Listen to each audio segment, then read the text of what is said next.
Welcome to this episode of Consider It Blacklit.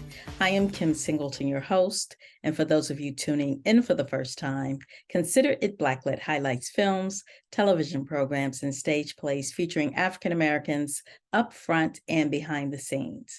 We also discuss social issues as it relates to some of these programs and how they may or may not impact our communities. So thank you for tuning in, and we hope you continue to tune in each week.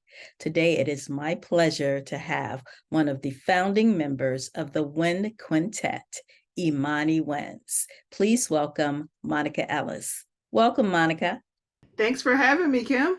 Yes, I'm so excited to have you. I like showcasing different forms of the arts and where we take a prominent position when we do things. So, Absolutely.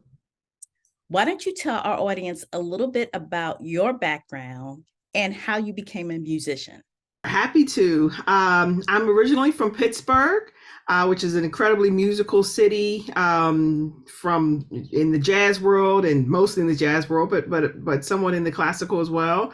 I had a great upbringing, lots of outlets to explore my musicality, a lot of wonderful supportive teachers, and that really guided me to a path that I could see a career in music.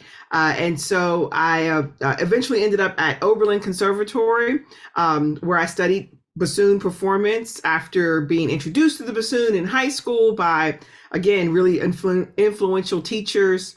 And then went on to Juilliard to study for my master's degree, and also at Manhattan School of Music for a post-master's program type of thing. That's when I came to New York. So I've been a New Yorker now for 27, 28 years. So I guess I absolutely am a New Yorker at this point. And so, yeah, that's the musical background. Bassoon, a lot of people ask me, why the bassoon? It's kind of an unusual instrument. And I started playing clarinet and saxophone and piano growing up. But that amazing teacher in middle school, he thought you should try something different. And I owe so much to teachers that have been able to take a chance and see the potential in their students. And I think that's such a beautiful thing. Well, that's amazing. I always think when I speak to people like you who are so musically inclined, I always think about Prince's quote when he says, real musicians with real music. So That's right. You are really a testament to that.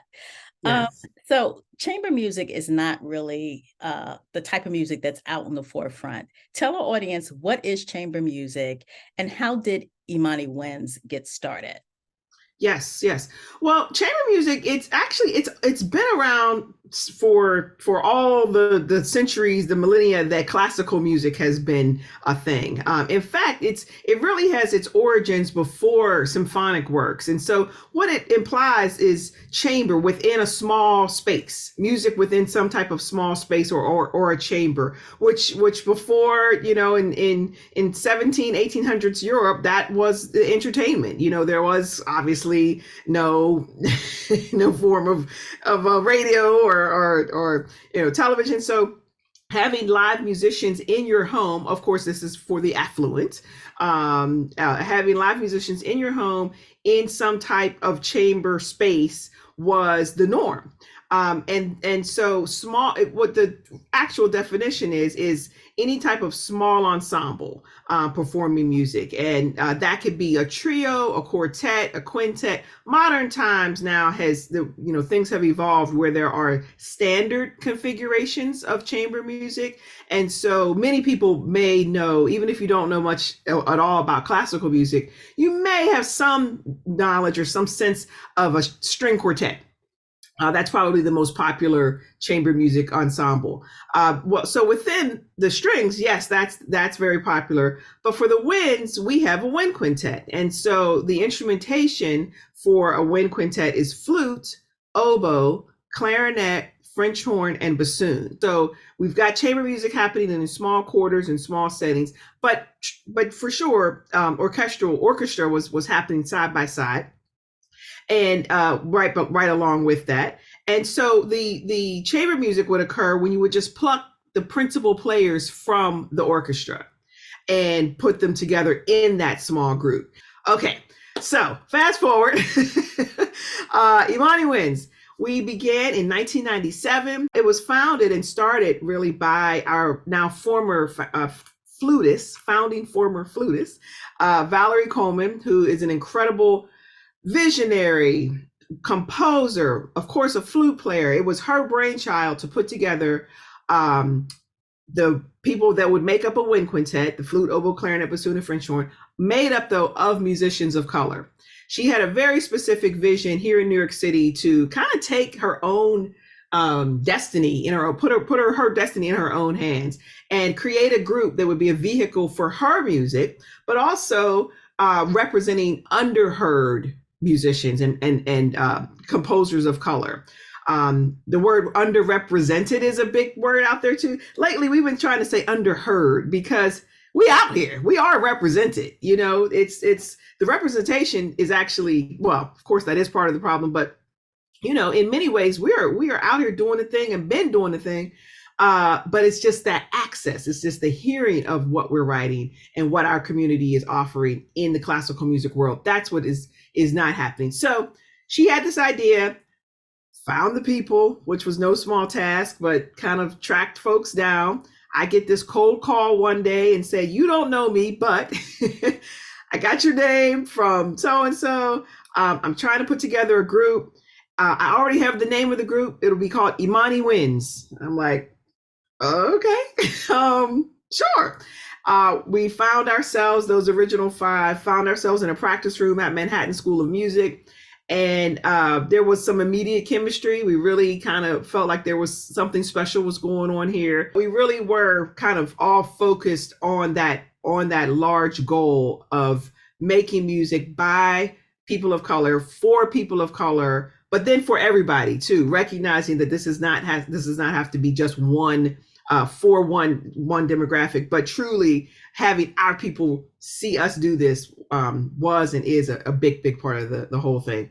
Well, that's great. I happen to be a fan of chamber music, and I just feel like it's so relaxing. It almost feels like you're floating. And of the concerts that I've attended, I rarely see a person of color. So I think it's important that, you know, people see that you're out here, and, you know, we'll talk about where they can find you later on in the program. Right. You had a performance at the 92nd Street Y, and you collaborated with Terrence Wilson. Tell us how that came about. Well, Terrence Wilson is an amazing pianist and has been just one of our colleagues, one of our friends, one of my friends for many years. We've played with each other or been on similar programs over the years for a very long time. And we're always looking to collaborate. We're always looking to, not only 98% of the time we function just as the quintet around the country, touring, doing our own projects, doing our own recording projects and things of that nature. But occasionally we do enjoy the opportunity to come together with someone else. And so piano is kind of a common collaborator instrumentation wise. There's a good amount of pieces, not a whole lot, but some good pieces that are out there for wind quintet plus piano. So we thought that this would just be a great way to do something a little bit different, and then play with a friend. Also, the repertoire that we did was not by some composers of color, which is what we do that too. We run the gamut, and so it availed an opportunity for our audiences, for our supporters, to see us in different lights. Of course, we, like I said, highlight Black and brown composers, commonly women composers, but with that program, we did an array of pieces, and so having that diversity within the repertoire is important to us as well. You collaborated with Terrence Wilson on this concert, but you've been doing this a while. Tell our audience about some of the other collaborations you've done. Sure. Well, let's see. One of our most heartfelt and speaking of icons with like Paquito, one of our most amazing collaborations was with the late great Wayne Shorter, jazz icon, composer, all things for so many people. We got the great opportunity to collaborate with Wayne some years ago at this point now. He just passed away back in March. He would have been 89 this year, I believe. And he wrote a piece for Imani Winds back in 2006. And that piece led to us touring with his group, with his quartet. We got to play at some of the most amazing jazz festivals around the world, around the country, and so we were just in awe of what he it was and is, and just his musicality, his creativity, his entire universe. It's just a whole nother planet, really. And so if you're in that space for just a small amount of time, it truly changes you. So that's one collaboration. One of our most recent ones, we just recorded a big project. That's our latest recording out right now. It's called Passion for Bach and Coltrane. And it's a evening length performance, evening length of hour and a half worth of music that is with us as wind quintet, then string quartet and jazz trio. And we collaborated with the Harlem String Quartet, which is also a group made up of people of color, Black and Latino individuals. And they come from a similar aesthetic as us, where they play some improvised music. They play music by Black and Brown composers, and that's been their history. And so this particular project, Passion for Bach and Coltrane, was conceived, arranged, and written by our former horn player, Jeff Scott. Amazing hornist, composer, all the things. He's my best friend. all these great things. And one of the original members of Imani Winds. So he thought of this idea of, what if J.S. Bach and John Coltrane met, and what kind of conversations would they have? Musical conversations and otherwise. And so that's what the music that's where the notion comes from. And it also has oration. It has spoken word. The poet and orator is A.B. Spellman, who has a popularity in his own right. Jazz heads would know him as a jazz critic, a liner notes writer, a poet from the Amira Baraka ages, Sonia Sanchez time frame. So A.B. Spellman, he happens to be the father of our oboe player. And so we just, like I said, recorded this big project back in the summer, and it's released on our brand new record label, Imani Winds Media. So that's just two of the collaborations that we do, that we have done, and are just kind of always searching for what's the next cool thing. We collaborated with a steel pan artist named Andy Akiho recently, and he wrote an incredible piece for us, and that's going to be out next, if not next year, the year after. So again, always looking for something that is interesting yet poignant, that has some sort of meaning behind it, and something that we think our audiences will enjoy. Wow, that's amazing. And I love the fact that you guys have your own record label. I mean, we're just, we have to take control of these things, Exactly. stuff out there. Yeah. It's brand new. So we scared. Don't be scared. Let me tell you, it's going to be fantastic. Thank you. I know. Yeah, no, it's exciting. Yes. I read that you guys received 2 Grammy nominations. Tell our audience what the nominations were for. Yeah, very exciting, humbling. Back in 2006, I think, was our first one. It was for our very first commercially released record called The Classical Underground. It was for best ensemble performance, best chamber ensemble performance. And then fast forward, 15 years or so. And then just last year, and between that time, we made a whole lot of other records, a lot of other collaborations and recordings. And then, so the last record we just did before the Passion for Bach and Coltrane, that was the second nomination. And the title of that was called Bruits, Bruits. And it was probably our most poignant recording to date. It has, it's the title is based on another sextet for wind quintet and piano, written by jazz musician named Vijay Iyer. And he was very moved by, as we all were and remain, by the killing of Trayvon Martin. But not only that, but the archaic laws in Florida, the stand your ground laws that, of course, let George Zimmerman off for this murder. And so he was quite moved by that, and just created this entire piece around that. There's these laws that are obviously disenfranchising people of color in a way that is not equal at all. And so he wrote this piece and has the actual law in the words of the piece. We recite this law so you can just hear how insane it sounds. There's also some other spoken word within the piece. So it's some pretty heavy stuff. And then another piece on it is by a composer named Frederick Rzewski. He uses the poetry of Langston Hughes and also the words of Black historian John Hope Franklin within the piece, and really just wants to unpack some of the meanings behind some of their essays and poetry.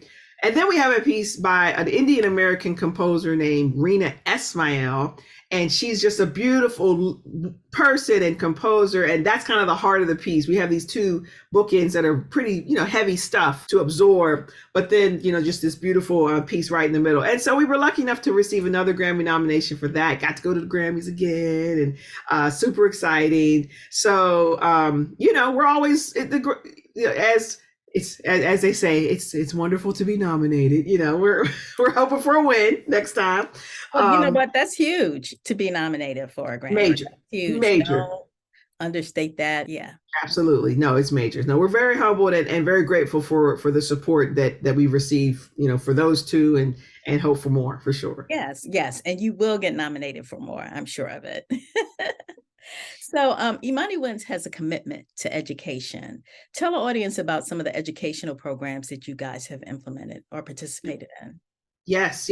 Well, from day one, in fact, our very first agent back in 2003, was Concert Artists Guild, which is an amazing organization. And I happen to be a board member of Concert Artists Guild now. They brought us on back then as their educational residency ensemble, something that really had not existed before that. And because the leaders of that organization saw the potential in a group like ours going into schools, into churches, into non-traditional spaces where we could have an impact with audiences that may not come into the typical concert hall. And so we really cut our teeth on those concerts way back then, doing 3 shows a day sometimes for little kids, and or all the way up 3 shows in daytime and then an evening concert. So it was great. It was an amazing opportunity to connect with a large quantity of people as well as our people, because that might be the first time I don't know, a 8th grader or an 8-year-old, whatever, is going to see these instruments, and that inspiration will kick in. So we continue to do that. We continue to throughout our whole touring schedule, we will often do concerts in schools, in these other types of spaces that we can kind of connect with the audience in a more intimate way. Furthermore, we hold our own chamber music festival every year. And so that's a big thing. That's a huge thing. We have usually 50 to 60 college age students come from around the country to study with us for 10 days here in New York City. And it's a pre-professional type of festival where they study with us the art of chamber music, the art of entrepreneurship. We talk a lot about the business of music, about outreach, about programming, about promotion, marketing yourself, as well as the nuts and bolts of really playing together, being a one unit when it comes to chamber music, because that's really when it's fun, when 5 or 4 or 3 people can act as one common unit for the sake of the music. And so, we have this great festival held here in New York. It's at the Juilliard School, and it's just really a fun time. We want our it's, like I said, college age, but some, they may or may not go on to be professional musicians, but we want to offer them the tools to, if you don't do that, there's a lot of other avenues that you can take as a musician. So and it sounds like you're giving them the exposure to things that they may not see in their everyday life. And I think that's very Exactly. important. Mhm. Exactly. Yes. We have a lot of alumni because that's been going on now for 13 years. So we have a lot of alumni that have gone on to do really cool stuff, create their own chamber music groups around the country, become arts administrators. So yeah, it's at this point really in the definitely in the hundreds, but almost in the thousands that of students that have come through our program and are doing great things. Wow. How does the Imani Winds Foundation fit into that? Because you have your record label and you have your foundation. So tell us Right. about that. Yes, yes. So the foundation is a nonprofit, and that's how all of these things function under now. And like I said, we're this is our 27th season. So we only started the foundation about 5 years ago. And up until that point, we had what they call fiscal sponsors that would help sponsor different endeavors that we had, or help us raise money if we want to. All of this new music that we're writing, that we're having people write for us, these commissions cost money. And so we realized we had that help, but we realized, like I said, about 5 years ago or so, that it was time for us to really kind of take home, like you're saying, take control over it, and the opportunity for more funding, and therefore more ways that our vision could be realized, is out there when you're your own thing. And so the foundation has been really amazing. I tell you, it's a whole lot of work. I mean, a lot of work, but it's extremely fulfilling and very gratifying, because we can see when you get that financial support, we can see that our projects come to life even more. For instance, we did this great collaboration with the Harlem School of the Arts, where Paquito actually composed a piece for us as well as students at Harlem School. We had African-American artist named William Villalongo create a piece of art that we were able to commission him, and he worked with the art students there. It lives at the Harlem School now, where everybody can see it consistently.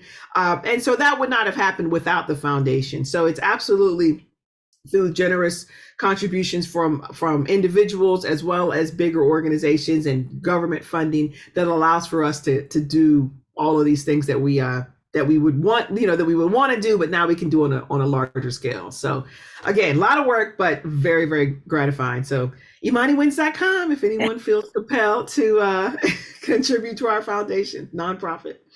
Well, congratulations on that. I think that's amazing. And just as amazing, Imani Winds has a permanent presence in the musical section of the National Museum of African American History. Please tell our audience how that came about. That is huge. Yeah, man. Yeah, it was kind of like low key the way it came about. It wasn't too particularly ceremonial. We have a great friend and also frequent collaborator in jazz pianist Jason Moran. He's a MacArthur Fellow. He has his own band. He's an artist, a visual artist as well. He just does so many things. And he's one of the things is he heads the jazz department at the Kennedy Center. And when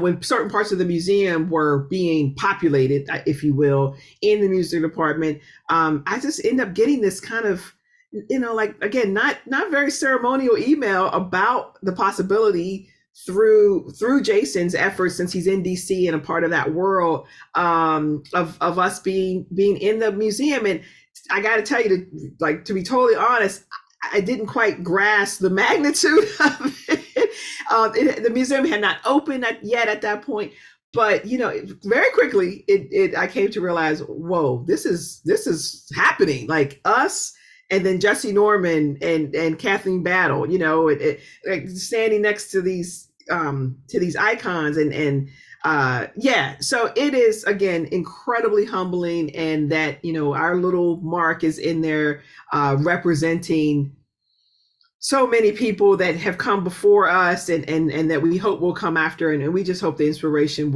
of someone seeing that will be high up, and inspire folks to do whatever they want to do, because it can happen. It too can happen to you. Love it. Just love it.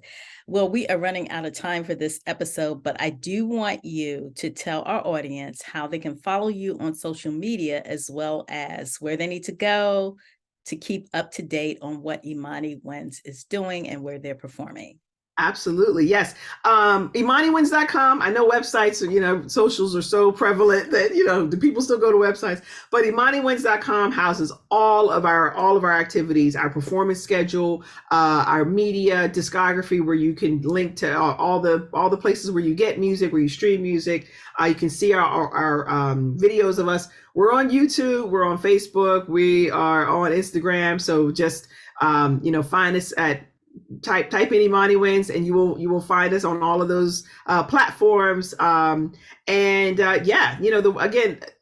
socials are all there, which is great. But the website has, it really is kind of encompassing all of these things. You can read about the foundation. You can read about the different special projects and the outreach stuff that we do. So if you just want to learn more, that's the place to go, for sure. If you want to just see like the latest pictures, of course, there's Instagram and Facebook, which is super fun as well. Yeah, well, that's amazing. And like I said, audience, we're running out of time, but make sure you go to ImaniWinds.com to find out more about this amazing musical group. Thank you, Monica, for joining us and telling us all about your group. And we look forward to you getting another Grammy nomination. Yes, from your mouth to God's ears. We'll take it. Yes. Thank you so much for having me, Kim. This was really fun. Yes. And to everyone else, until next time, consider yourself Blacklit. Thank you.